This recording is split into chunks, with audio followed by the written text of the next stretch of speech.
Assalamu alaikum students, my name is Sayyid Arshad Jalil and today I am going to discuss the most important topic, that is the present participle. Present participle जो है non finite verb की एक किस्म है। दरअसल हम non finite verb को तीन हिस्सों में तकसीम करते हैं। इसका पहला हिस्सा है यानी कि इसकी पहली किस्म है इन्फिनेटिव, दूसरी इसकी किस्म है जेरेंड और तीसरी इसकी किस्म है पार्टिसिपल। इसी तरह हम इन्फिनेटिव को भी दो हिस्सों में तकसीम करते हैं। इसका पहला हिस्सा है यानी इसकी पहली किस्म है टू प्लस इन्फिनेटिव और इसकी दूसरी किस्म है बेयर इन्फिनेटिव।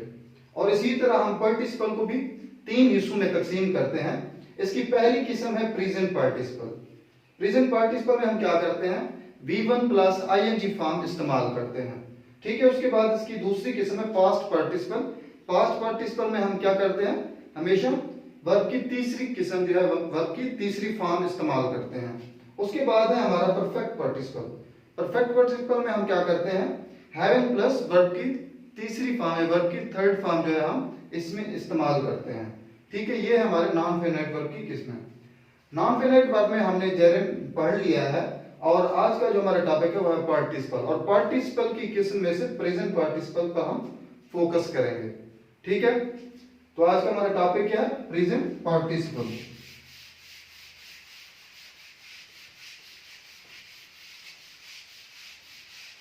प्रेजेंट पार्टिसिपल में हमने देखा है कि हम क्या इस्तेमाल करते हैं, V1 प्लस ing फॉर्म इस्तेमाल करते हैं। ठीक है, प्रेजेंट पार्टिसिपल में हम क्या करते हैं, V1 प्लस ing फॉर्म इस्तेमाल करते हैं। और इसी तरह जब मैंने आपको जेरेंड पढ़ाया था तो प्रेजेंट पार्टिसिपल और जेरेंड में आपको डिफरेंस बताया था। ठीक है, उनमें डिफरेंस क्या बताया था कि हम जेरेंड को एज अ नाउन इस्तेमाल करते हैं। ठीक है, और V1 प्लस ing को एज एन एडजेक्टिव भी इस्तेमाल करते हैं हम। लेकिन आज के इस लेक्चर में मैं आपको एडजेक्टिव के अलावा प्रेजेंट पार्टिसिपल के कुछ और रूल्स भी बताऊंगा कि इसको हम कहां कहां पर इस्तेमाल कर सकते हैं। पहला मैंने आपको रूल बताया था कि इसको हम एज एन एडजेक्टिव इस्तेमाल करते हैं। आज हम इसके यूजेस पढ़ेंगे प्रेजेंट पार्टिसिपल के। पहला यूज है, इसको हम एज एन एडजेक्टिव इस्तेमाल करते हैं। क्या इस्तेमाल करते हैं, एज एन एडजेक्टिव। ठीक है, एडजेक्टिव के बारे में पता है कि वो हमेशा ही किसी नाउन से पहले आते हैं क्योंकि ये उस नाउन को क्वालिफाई या उसकी क्वालिटी को बताने के लिए इस्तेमाल होते हैं। अब एक एग्जांपल से मैं आपको क्लियर कराता हूं। हमारे पास एग्जांपल है, it was an amazing film. It was an amazing film. इसमें देखिए हमारे पास जो ing फॉर्म इस्तेमाल हुई है वो क्या है, एक नाउन। फिल्म जो है एक नाउन है, एक नाउन से पहले इस्तेमाल हुई है। आपको पता है कि जब भी एडजेक्टिव इस्तेमाल होता है वो क्या होता है, हमेशा किसी भी नाउन से पहले आता है। तो इसका मतलब क्या होगा, यहाँ पर जो ing फॉर्म अमेजिंग इस्तेमाल हुआ है जो कि फिल्म को या फिल्म की क्वालिटी को बता रहा है कि वो कैसी फिल्म थी, तो यहां पर अमेजिंग हमारे पास क्या हो जाएगा, एडजेक्टिव। यानी कि हम प्रेजेंट पार्टिसिपल को एज एन एडजेक्टिव भी इस्तेमाल करते हैं। ठीक है, इसकी दूसरी एग्जांपल देखें हम,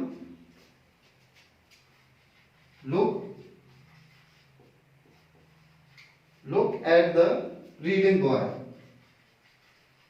रीडिंग बॉय। अब इसमें देखें हमारे पास एंड में क्या आ गया है, बॉय आ गया है जो कि एक नाउन है, और रीडिंग क्या है, यहाँ पर ing फॉर्म इस्तेमाल हुई है जो कि उस बॉय की क्या क्वालिटी बता रही है कि बॉय कर क्या रहा है। ठीक है, पढ़ रहा है, बॉय को मॉडिफाई कर रही है, तो इसलिए यहाँ पर एज एन एडजेक्टिव इस्तेमाल हो रही है। ठीक है, तो ये भी क्या होगा, हमारे पास प्रेजेंट पार्टिसिपल होगा। क्यों, क्योंकि यहाँ पर एज एन एडजेक्टिव इस्तेमाल हो रहा है। बाज़ औक़ात MCQs में आ जाता है कि क्या करें, आप ये बताएं कि ये प्रेजेंट पार्टिसिपल है या जेरेंड है। जब आप देखेंगे कि किसी भी ing फॉर्म के बाद नाउन आ गया है तो आपको मालूम होना चाहिए कि जब भी किसी भी ing के फॉर्म के बाद नाउन आएगा तो वो हमारे पास क्या होगी, एज एन एडजेक्टिव होगी। ठीक है, ये था हमारा पहला यूज प्रेजेंट पार्टिसिपल का। इसका दूसरा रूल हम देखते हैं कि इसको हम कैसे इस्तेमाल कर सकते हैं। इसका दूसरा रूल है, इसको हम जो हमारे पास प्रोग्रेसिव या कंटिन्यूअस टेंस होते हैं उनमें हम एज अ वर्ब इस्तेमाल कर सकते हैं इसको, एज अ वर्ब इस्तेमाल भी हम इसको कर सकते हैं। हमारे पास जितने भी कॉन्टिन्यूअस टेंस हैं और परफेक्ट कॉन्टिन्यूअस टेंस हैं उसमें हम क्या करते हैं कि हेल्पिंग वर्ब के बाद आईएनजी फॉर्म इस्तेमाल करते हैं, ठीक है, यानी कि उसको हम वर्ब की चौथी फॉर्म भी कहते हैं। तो वहां पर भी हम प्रेजेंट पार्टिसिपल को इस्तेमाल कर सकते हैं। किसके तौर पर इस्तेमाल कर सकते हैं? एज अ वर्ब के तौर पर इस्तेमाल कर सकते हैं। मिसाल के तौर पर हमारे पास एक फिक्रा है, he is reading a book, he is reading a book. अब इसमें देखिए हमने क्या कहा है कि इसको हम एज अ वर्ब इस्तेमाल करते हैं। वर्ब कौन सी? आईएनजी फॉर्म, यानी कि चौथी फॉर्म के तौर पर भी इस्तेमाल करते हैं, और वो भी कंटीन्यूअस टेंस में, ऐसे टेंस में जहां पर जो वर्ब होता है वो जारी होता है, the work is going on. तो इसमें देखिए हमारे पास is as a helping verb इस्तेमाल हुआ है, और आपको पता है is, am, are, verb verb जो है इनके पास हम हमेशा ही आईएनजी फॉर्म इस्तेमाल करते हैं, यानी कि वर्ब की चौथी फॉर्म इस्तेमाल करते हैं। तो यहां पर रीडिंग जो है ये है प्रेजेंट पार्टिसिपल है और एज अ वर्ब काम कर रहा है। इसका मतलब क्या है कि प्रेजेंट पार्टिसिपल को हम एज अ वर्ब भी इस्तेमाल कर सकते हैं। इसी तरह अगर हम इसका टेंस चेंज करते हैं, he was reading a book, तो यहां पर हम क्या कर सकते हैं, वाज के बाद भी हमने आईएनजी फॉर्म इस्तेमाल कर दी है, वो भी क्या हो जाएगा हमारे पास, यहां पर रीडिंग जो होगा वो present participle as a verb इस्तेमाल होगा। इसी तरह हमारे पास जो परफेक्ट कंटीन्यूअस टेंस है जिसमें हम has been, have been, had been वगैरह लगाते हैं, उसके बाद भी हम आईएनजी फॉर्म इस्तेमाल करते हैं, वहां पर भी ये as a present participle verb के तौर पर काम कर रहा होता है, ठीक है। ये था हमारा प्रेजेंट पार्टिसिपल का इस्तेमाल एज अ वर्ब। इसका अगला इस्तेमाल है कि जहां पर भी वर्ब ऑफ परसेप्शन आ जाती हैं उनके बाद हम हमेशा क्या इस्तेमाल करेंगे, प्रेजेंट पार्टिसिपल को इस्तेमाल करेंगे, ठीक है। तीसरा हमारा क्या रूल है कि आफ्टर, किसके बाद, verb of perception, verb of perception जो है या वर्ब ऑफ सेंसेस भी कहते हैं, इनके बाद हम क्या करेंगे, हमेशा ही जब आईएनजी फॉर्म इस्तेमाल होगी वो हमारे पास प्रेजेंट पार्टिसिपल होगी। हमारे पास वर्ब ऑफ परसेप्शन क्या है, जैसे हमारे पास है फील, फाइंड, ठीक है, और है लिसन, स्पीक, ठीक है, इसी तरह स्मेल, और हमारे पास क्या हो गया, वॉच। ये क्या है हमारे पास, वर्ब ऑफ परसेप्शन है, यानी कि वर्ब ऑफ सेंसेस भी हम इनको कह सकते हैं। ये जहां पर भी आ जाएंगी इनके बाद अगर आईएनजी फॉर्म आपको मिल जाए तो वो आईएनजी फॉर्म हमारे पास क्या होगी, प्रेजेंट पार्टिसिपल होगी, ना कि जेरेंड होगी। एक एग्जांपल से मैं आपको क्लियर कराता हूं। हमारे पास एग्जांपल है आई हर्ड समवन सिंगिंग। इसकी कंस्ट्रक्शन क्या होगी, हम कंस्ट्रक्शन इसकी क्या होगी, पहले हम सब्जेक्ट लिखते हैं, फिर हम वर्ब लिखते हैं, फिर हम ऑब्जेक्ट लिखते हैं, उसके बाद हम प्रेजेंट पार्टिसिपल को इस्तेमाल करेंगे, ठीक है। ये है इसका स्ट्रक्चर। इसके मुताबिक हम सेंटेंस बनाएंगे। एक सेंटेंस देके मैं कहता हूं I heard someone singing. Example क्या है, आई हर्ड समवन सिंगिंग, ठीक है। क्या था, पहले हमारा सब्जेक्ट था, फिर हमारी वर्ब थी, फिर ऑब्जेक्ट था, फिर क्या था, प्रेजेंट पार्टिसिपल। ये यानी कि स्ट्रक्चर जो है हमारा इसके मुताबिक पूरा हो रहा है सेंटेंस में, ठीक है। अब इसमें देखें हमने कहा है कि हर वर्ब ऑफ परसेप्शन के बाद हम क्या इस्तेमाल करेंगे, जो आईएनजी फॉर्म इस्तेमाल होगी वो हमारे पास प्रेजेंट पार्टिसिपल होगी। इसमें देखें हर्ड जो है क्या है, सुनना, यानी कि हमारा यहाँ पर एयर इस्तेमाल हो रहा है, यानी कि ये भी क्या है, हमारी वर्ब ऑफ सेंस है। तो इसमें क्या होगा, हर वर्ब ऑफ सेंस के बाद जो भी आईएनजी फॉर्म इस्तेमाल होगी हमारे पास प्रेजेंट पार्टिसिपल होगी। अब हमने जब जेरेंड पढ़ा तो हमने कहा था कि जेरेंड क्योंकि एज अ नाउन इस्तेमाल होता है, और जहां पर भी वो इस्तेमाल होगा, नाउन क्योंकि हमारा या सब्जेक्ट की जगह पर इस्तेमाल होता है या ऑब्जेक्ट यानी कि फिक्र के एंड में इस्तेमाल होता है, तो उसमें हम क्या करते थे, उसको जेरेंड करार देते थे। अब बाजू का स्टूडेंट ये भी गलती कर जाते हैं, क्योंकि ये सिंगिंग जो है ये एंड में आया हुआ है, यानी कि फिक्रे के एंड में है, और इसको ये ऑब्जेक्ट कंसीडर करके इसको जेरेंड करार देते हैं। लेकिन आपको मैं रूल बता रहा हूं कि हमेशा हर वर्ब ऑफ परसेप्शन के बाद जब आपको आईएनजी फॉर्म मिल जाएगी वो हमारे पास क्या होगी, प्रेजेंट पार्टिसिपल होगी। इसमें देखिए हमारे पास वर्ब ऑफ परसेप्शन है हर्ड, उसके बाद हमने सिंगिंग लगा दिया है, तो ये हमारा सिंगिंग क्या होगा, प्रेजेंट पार्टिसिपल होगा, ठीक है, ना कि जेरेंड होगा। ये भी रूल आपको उम्मीद है क्लियर हो गया होगा। एक और एग्जांपल आपको क्लियर कराता हूं। I saw her eating mangoes, I saw her eating mangoes,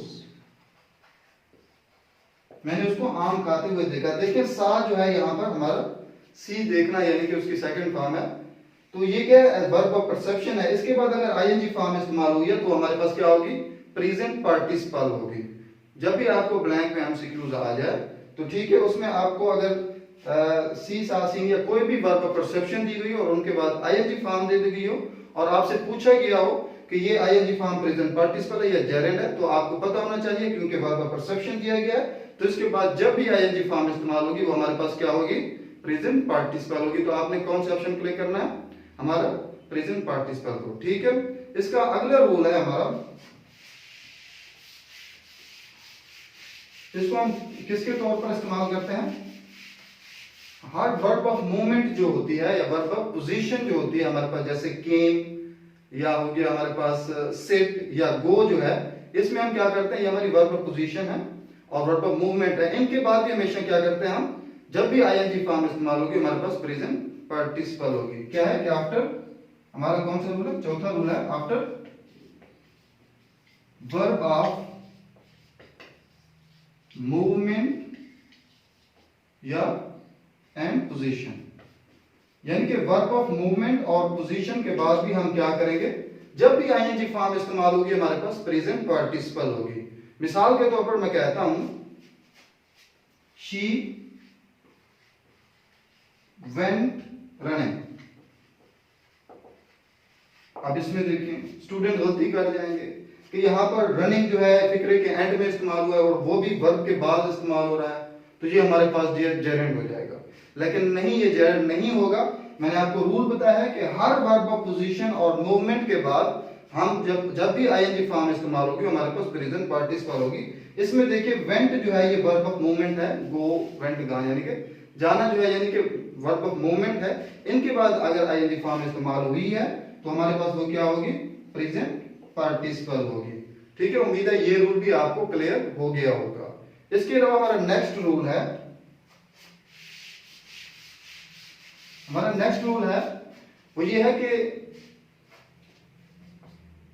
बाज़ ऐसा हो जाता है कि एक ही शख्स जो है एक ही वक्त में दो काम परफॉर्म कर रहा होता है, यानी कि ऐसी सिचुएशन जिसमें एक बंदा जो है एक ही वक्त में दो काम परफॉर्म कर रहा है, तो उस हालत में हम जो दूसरा काम होगा उसके साथ आईएनजी फॉर्म इस्तेमाल करेंगे। देखिए मिसाल के तौर पर मैं कहता हूं, फिक्र से आपको समझ आ जाएगा। हमारे पास एग्जांपल है, he watched television enjoying the juice, यानी कि उसने जूस को एंजॉय या जूस पीते हुए उसने क्या किया, टेलीविजन देखा। इसमें देखिए हमारे पास दो काम हो रहे हैं, ठीक है, एक ही वक्त में एक ही शख्स से दो काम हो रहे हैं। और क्या है कि हमने कहा है कि जब एक ही वक्त में एक ही शख्स से दो काम हो रहे हो तो दूसरा जो होगा हमारे पास काम, उसके साथ हम आईएनजी फॉर्म जो इस्तेमाल करेंगे वो हमारे पास प्रेजेंट पार्टिसिपल होगी, ठीक है। दो काम है, ही वॉच टेलीविजन, उसने टेलीविजन देखा, कैसे देखा, एंजॉय जूस, जूस को एंजॉय करते हुए, ठीक है। हमने क्या कहा, रूल क्या है कि जब दो काम एक ही शख्स से एक ही वक्त में परफॉर्म हो रहे हो तो दूसरे वर्ब के साथ हम आईएनजी फॉर्म जो इस्तेमाल करेंगे हमारे पास प्रेजेंट पार्टिसिपल होगी। उम्मीद है ये रूल भी आपको क्लियर हो गया होगा। हमारा अगला रूल है, छठा रूल और आखिरी रूल है हमारा, कि क्या होता है कि जब दो काम क्या होते हैं एक ही शख्स से परफॉर्म हो रहे होते हैं, ठीक है। यानी कि अब इसका मतलब क्या होगा कि जब दो काम एक दूसरे के बाद परफॉर्म हो रहे हों लेकिन उनमें टाइम गैप ना हो। दोबारा सुने कि जब दो काम क्या है एक दूसरे के बाद परफॉर्म हो रहे हों और उनमें टाइम गैप ना हो, तो उस हालत में हम क्या करते हैं, जो हमारे पास पहला काम होता है उसके साथ हम आईएनजी फॉर्म जो इस्तेमाल करेंगे वो हमारे पास प्रेजेंट पार्टिसिपल होगी। मिसाल के तौर पर मैं कहता हूं, हमारे पास एग्जांपल है, hearing the news, hearing the news she smiled, इनकी खबर सुनते ही उसने मुस्कुराया। यहाँ पर हमारे पास दो काम हो रहे हैं और एक दूसरे के बाद हो रहे हैं और उनमें टाइम गैप भी नहीं है। इसमें देखें, ये इस वजह से हमने क्या कहा कि जब दो काम एक दूसरे के बाद हो रहे हों और उनमें टाइम गैप ना हो तो हम क्या करते हैं, जो हमारा पहला काम होता है उसके साथ जो हम आईएनजी फॉर्म इस्तेमाल करेंगे वो हमारी क्या होगी, एज अ प्रेजेंट पार्टिसिपल होगी। Hearing the news she smiled, hearing यहाँ पर क्या है, खबर को सुनना, खबर सुनते ही उसने मुस्कुरा दिया। अब इसमें देखें, क्योंकि हमारा पहला काम, दो काम एक दूसरे के बाद हो रहे हैं और उनमें टाइम गैप भी नहीं है, इस वजह से हमने पहले काम के साथ क्या कर दिया, आईएनजी फॉर्म को इस्तेमाल कर दिया है। ठीक है, ये हमारा क्या हो जाएगा, प्रेजेंट पार्टिसिपल होगा। उम्मीद है आपको ये रूल्स क्लियर हो गए होंगे और अपने अगले लेक्चर में जो हमारे पास पार्टिसिपल का दूसरी टाइप्स है उसकी पास्ट पार्टिसिपल उसको डिस्कस करेंगे। अल्लाह हाफिज।